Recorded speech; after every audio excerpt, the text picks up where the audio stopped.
સુરતના પૂણા ગામ વિસ્તારમાં સ્કૂલના ગેટ નજીક ભયાનક અકસ્માત થયો હતો। એક ફૂલ સ્પીડમાં દોડતી કાર અહીં વીજળીના થાંભલા સાથે ધડાકાભેર અથડાઈ હતી।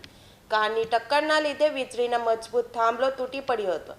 આ સમગ્ર ઘટનાના સીસીટીવી ફૂટેજ સામે આવ્યા છે।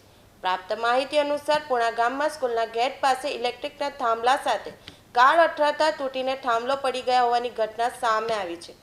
નંદનવન સોસાયટીની હરિઓમ સ્કૂલના ગેટ પાસે બનેલી ઘટના સીસીટીવીમાં કેદ થઈ ગઈ હતી। ઘટના બાદ ડીજીવીસીએલના કર્મચારી તાત્કાલિક સ્થળ પર દોડી આવ્યા હતા।